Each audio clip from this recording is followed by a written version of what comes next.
या जब गांव से निकल गए तो जंगल में भटकते भटकते उनको 3 दिन हो गए, पानी तक नसीब नहीं हुआ। तब उन्होंने अपने पति सामने से देखा एक बारात आ रही, तो अपने पति से बोली कि सुनो ना, अब तो एक कदम आगे नहीं चला जाता, पानी पी के ही आगे चलेंगे। बोले ठीक है। वो बारातियों के पास गए, बोले भैया हम परदेसी हैं, 3 दिन से प्यासे, हमें पानी नहीं मिला, पानी पिलाओगे? बोले क्यों नहीं, अभी लेके आते हैं। जैसे ही उन्होंने पानी निकाला, इनने पीने के लिए जैसे हाथ बढ़ाया, वैसे ही बारात में हलचल मच गई कि दूल्हा खत्म। सब लोग बोले इनको यहाँ से मारो भगाओ। भगते भगते एक गांव पड़ा, तो गांव में देखा कुएं पे सब लोग पानी भर रहे थे। तो ये भी अपने पति से बोली कि सुनो ना, अब तो आगे नहीं चला जा रहा पानी बगैर। बोले ठीक है। देखा एक लड़की अपने भाई को लिए खड़ी थी, उससे बोले बेटा हम परदेसी हैं, 3 दिन से प्यासे, हमें पानी नहीं मिला, पानी पिलाओगे? बोले क्यों नहीं, मेरा भाई पकड़ो, अभी पानी लेके आते हैं। उसने अपना भाई पकड़ाया, पानी लेने चली गई। तो वो लड़का इसकी गोद में खत्म हो गया। बोले इसने अपने पति से बोला देखो इसको क्या हुआ?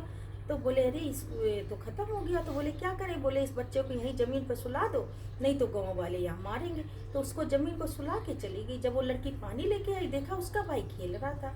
तो अपने जो गांव वाले थे उनसे कहने लगी कि पता नहीं कौन से परदेसी थे, बोल रहे थे 3 दिन से प्यासे हैं और पानी देखो मेरे भाई को जमीन पे ही छोड़ के चले गए।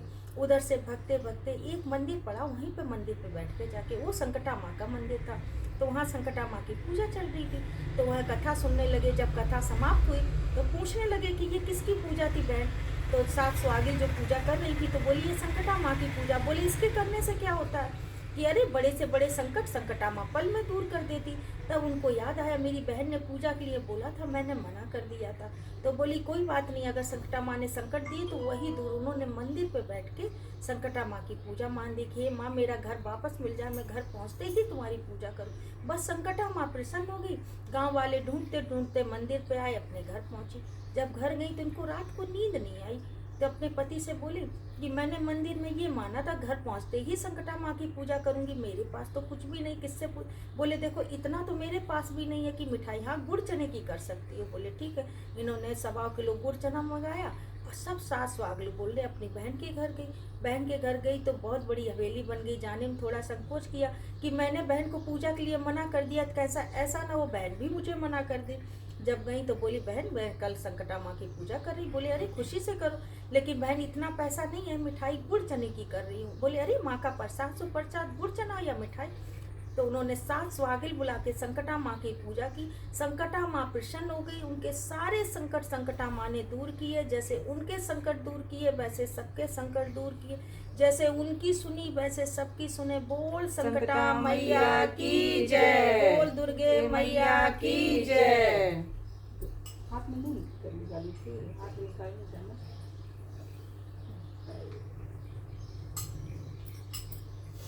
तो मैं हाथ में ले लो, बस है ऐसे कुछ सपना नहीं लेते ना, ऐसे हाथ में ले लो बेटा। एक भगवान को भोग नहीं दिया जाएगा। 2 सहेली थी, उनमें आपस में बड़ा प्रेम था। तो एक तो बहुत पूजा पाठ करती थी, दूसरी मन्नत मान के भूल जाया करती थी। उसके ऊपर कुछ ना कुछ संकट आता तो उन्हें अच्छा नहीं लगता था। तो उन्होंने संकटा माँ की पूजा रखी, अपनी सहेली को नहीं बुलाया। बोली ये आएंगी फिर मान देती, मानने के बाद ये करती नहीं, इनके ऊपर कुछ ना कुछ संकट आता रहता, मुझे अच्छा नहीं लगता। तो उन्होंने 7 स्वागिल बुला के संकटा माँ की पूजा, जैसे ही पूजा रखी शुरू हुई वो आ गए। आने के बाद कथा सुनने लग गई। जब कथा सुनी समाप्त हुई तो जो 7 स्वागिल उनसे पूछने लगी मैं अपनी सहेली से, ये कौन सी पूजा की जिसमें तुमने हमें नहीं बुलाया? जो 7 स्वागिल बैठी हुई थी तो बोली ये संकटा माँ की पूजा है। तो बोले इसके करने से क्या? अरे बड़े से बड़े संकट संकटा माँ दूर कर देती है। तो उनके कोई बच्चा नहीं था। तो बोली अरे संकटा माँ मुझे भी बेटा दे दे तो मैं भी संकटा माँ की पूजा करूँ। बस संकटा माँ ने सुन लिया। 9वें महीने उनको सुंदर सा बेटा पैदा हुआ। करते करते बेटा 1.25 महीने को हो गया। तब उनकी सहेली बोली कि देखो संकटा माँ तुमने मानी थी, अब तो तुम्हारा बेटा 1.25 महीने को गया, संकटा माँ की पूजा कर लेना। बोली ठीक है। तो मैं ये सोचती हूँ जब बेटा स्कूल जाने लगेगा ना, अच्छे से फ्री होके संकटा माँ की पूजा करेंगे। बोली ठीक है। करते करते बेटा बड़ा हो गया, एक दिन स्कूल भी जाने लगा। फिर उनकी सहेली बोली अब तो आपका बेटा स्कूल जाने लगा लेकिन आपने संकटा माँ की पूजा नहीं की। बोली मैं क्या सोचती हूँ कि जब बेटे की नौकरी लगेगी ना, उसके ही पैसे से संकटा माँ की पूजा करूंगी। बोली ठीक है। लेकिन संकटा माँ उनके लिए उन पे प्रसन्न बनी नहीं। करते करते बेटे को बहुत अच्छी नौकरी, एक दिन मिठाई लेके अपनी सहेली भी आई। बोली देखो ना संकटा माँ की कृपा से मेरे बेटे को बहुत अच्छी नौकरी मिल गई। बोली नौकरी मिल गई सब, लेकिन तुमने अभी संकटा माँ की पूजा नहीं की बेटे की। बोली मैं क्या सोचती हूँ, बेटे की शादी होगी ना तो बहू को साथ में ही लेके संकटा माँ की पूजा। बोली ठीक है, अब मैं तुम्हें याद ही नहीं दिलाऊंगी, तुम टालती रहती पूजा को करते करते। लेकिन संकटा माँ उन पर प्रसन्न बनी रही। बेटे के लिए बहुत अच्छे अच्छे घरों से रिश्ते आने लगे। शादी तय हुई, शादी के लिए बेटा गया, कन्यादान, फेरे, शादी का जो भी कार्यक्रम था सब हो गया।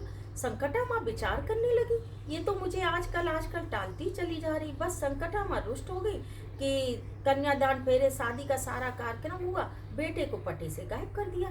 जब बेटा गायब हो गया तो बारात में हलचल मच गई, दूल्हा किधर गया। जो लोग बुजुर्ग लोग थे तो वो कहने लगे देखो शादी का जो भी रस्म होती, सारा कार्यक्रम था वो तो पूरा हो गया है, अब तो लड़की को विदाई करना। विदा होके बहू ससुराल आई, सास थाल सजाए हुए खड़ी थी। देखा कि मेरा बेटा नहीं, बहू अकेली है। तो जो बारात में गए थे उनसे पूछने लगी कि मेरा बेटा कहाँ गया। तो सब लोग बोले कि शादी का सारा कार्यक्रम हो गया, उसके बाद पता नहीं आपका बेटा कहाँ गायब हो गया। बहू को उल्टा सीधा बोलने लगी। उनकी सहेली पास में खड़ी थी तो वो बहू को समझाने लगी कि बेटा सुबह स्नान करके संकटा माँ के मंदिर जाओ, तुम्हारे सारे संकट दूर हो जाए। बहू सुबह स्नान करके मंदिर जाया करती थी। एक दिन मंदिर में गई, कुएं में जैसे ही उसने जल के लिए लोटा फांसा, उसमें से आवाज आई, ऐसे तुम चाहे जितना पूजा का पाठ करो, ऐसे क्या मैं मिल गया। उसने आके अपनी सास से कहा कि मम्मी कल से मैं मंदिर नहीं जाऊंगी, कुएं से आवाज आती, ऐसे तुम चाहे जितना पूजा पाठ करो, ऐसे क्या मैं मिल गया। बोली यार तुमको कौन डसेगी, जिसको डसना था उसको डस लिया। उल्टा सीधा सास बोलने लगी बहू को। उनकी सहेली सुन रही थी, वो आई, बहू से पूछा कि बेटा क्या बात है। बहू ने सब कुछ बताया तो बोली ठीक है, कल मैं तुम्हारे साथ मंदिर चलूंगी। तो उनकी सास और सहेली दोनों लोग मंदिर गई। जैसे ही बहू ने कुएं में लोटा फांसा, फिर आवाज आई, ऐसे तुम चाहे जितना पूजा पाठ करो, ऐसे क्या मैं मिल गया। तब उनकी सहेली बोली तुम तो मन्नत मान मान के भूल जाती, तुमने बेटे के लिए संकटा माँ की पूजा मानी थी, आज तक तुमने संकटा माँ की पूजा नहीं की।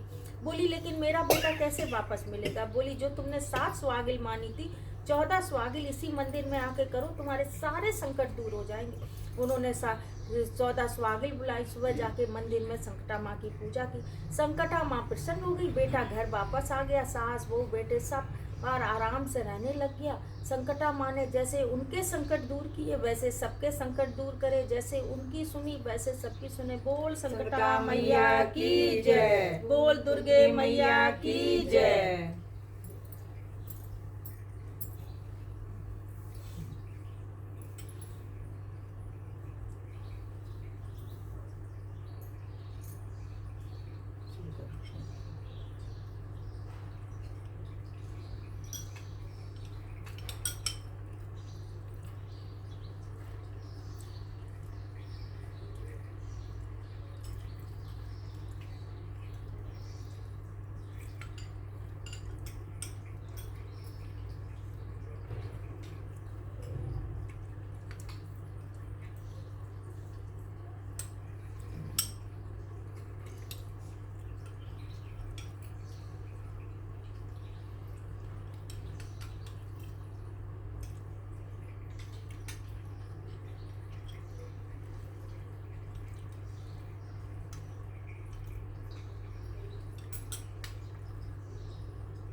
ऑफ कर देते हैं।